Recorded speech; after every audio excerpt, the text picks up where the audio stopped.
आदरणीय प्राचार्य महोदय, सम्मानित शिक्षकगण और मेरे छोटे भाई और बहनों, आप सभी को शुभ संध्या। आशा करती हूँ कि आप सभी ठीक होंगे।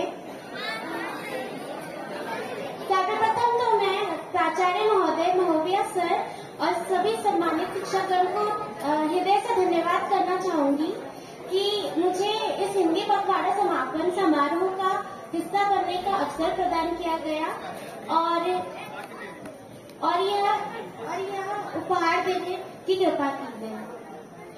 और मैं महत्वपूर्ण रूप से प्रतिभा मैम, जिन्होंने मुझे इतने अच्छे मार्गदर्शन देकर ये अंक लाने के काबिल बनाया, उनका तहे दिल से धन्यवाद करना चाहूंगी।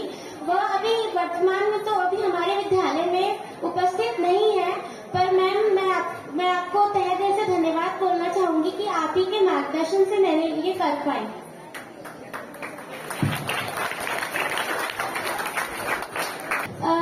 हमें अपनी भाषा का हमेशा सम्मान करना चाहिए और कभी भी आप देखते हैं कि अगर कोई भी हम में से, मैंने भी ये सोचा है, इसलिए मैं अपना अनुभव आपको साझा करना चाहूंगी कि अगर आप मान लीजिए कि आप किसी क्लास में हैं और कोई बच्चा, अभी कॉलेज की बात बता रही हूँ, अगर कोई क्लास में इंग्लिश में बात करता है तो हम उसको सोचते हैं कि नहीं, ये बच्चा हमसे ज्यादा बेहतर है।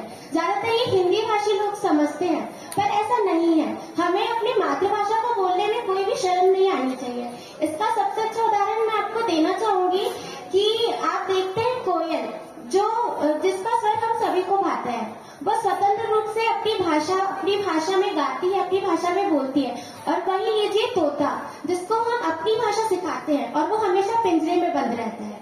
तो इससे हमें क्या पता चलता है कि अगर हम अपनी संस्कृति, अपनी भाषा का सम्मान करेंगे तो हम अपने देश के लिए कुछ कर पाएंगे। और मैं ये कहना चाहूंगी कि अभी जो 6th में बच्चे आए हैं उनको शायद अभी अच्छा नहीं लग रहा होगा यहाँ पर मैं आपको ये बताना चाहूंगी कि आप एक बहुत ही शानदार संस्था के हिस्सा बन गए हो और आप बहुत ही अच्छे विद्यालय में हो। आपको अभी ये समझ नहीं आएगा, आप जब बाहर जाएंगे और आप वहाँ का माहौल देखेंगे तब आपको ये लगेगा कि हाँ, उस संस्था में और इस संस्था में कितना फर्क है। और आपको मैं बस ये कहना चाहूंगी कि अगर आपको जीवन में कभी भी सफलता प्राप्त करना है तो आपको उसके लिए अपने एक उद्देश्य आपको निर्धारित करना होगा और उस उद्देश्य के प्रति अपनी मेहनत के लिए पूरी तरह समर्पित होना होगा।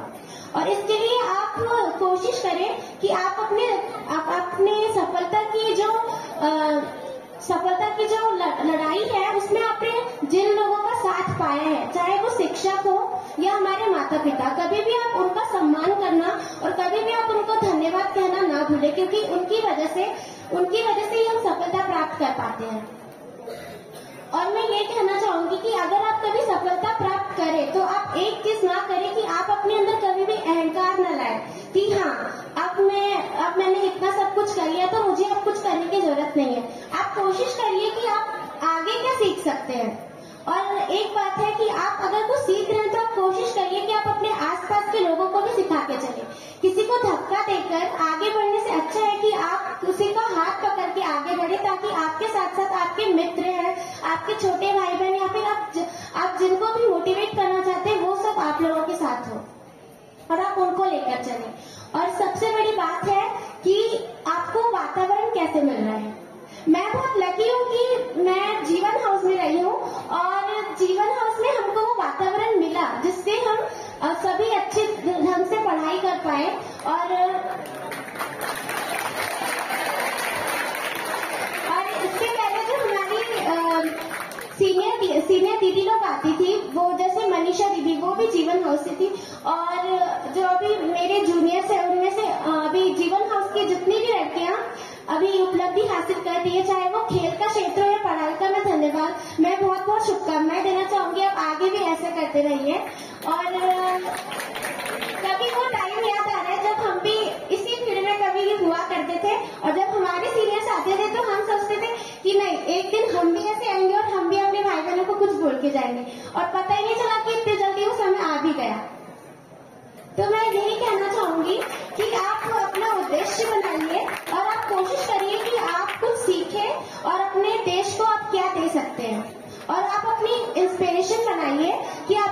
इंस्पिरेशन कौन है? मेरे इंस्पिरेशन तो मेरे पापा है, और मेरे को उनकी बात ये याद आती है, वो हमेशा कहते थे कि अगर आप अपने लिए कुछ करते हो तो आपको सिर्फ खुशी होगी, पर लेकिन आप अपने साथ साथ किसी दूसरे के लिए अगर आप कुछ कर रहे हैं तो वो जो अनुभूति है वो बहुत अलग है। और मैं ये कहना चाहूंगी कि ये विद्यालय आपका परिवार है।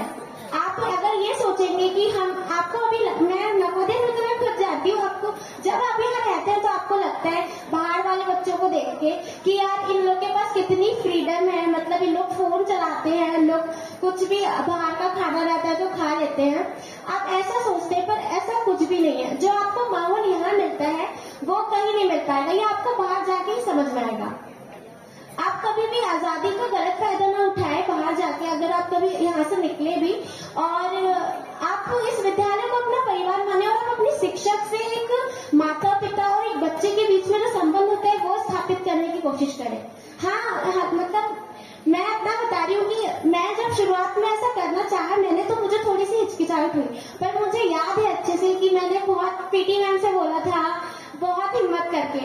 मतलब पढ़ाई की चीजें नहीं, अगर आपकी लाइफ में कोई भी घर में कोई प्रॉब्लम है या फिर आपको कोई भी दिक्कत आ रही है तो आप आराम से प्रतिभा मैम या फिर संचिता मैम या फिर पीटी मैम, मैंने तो इन लोग से शेयर किया, और आप यकीन नहीं करेंगे कि जिस तरह से घर में मम्मी समझाती है उसी तरह से समझाते हैं। तो आप जब तक अपने शिक्षक को अपने माता पिता को नहीं मानेंगे तो वैसे ही आप कभी विद्यालय का अपना परिवार नहीं मान सकते।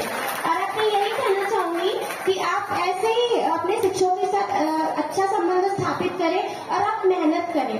बिना मेहनत के कुछ नहीं होता, इसके लिए आपको लगेगा कि आप अपना टाइम कहाँ दे रहे हैं। मैं ये नहीं कह रही हूँ कि आप दिन भर पढ़े या फिर रात भर किताबों में रहे, लेकिन आप जितनी देर पढ़ रहे हैं आप कोशिश करें कि पूरे टाइम आप अपनी किताबों में उस टाइम समर्पित हो। आप अपना उद्देश्य बनाइए और अपने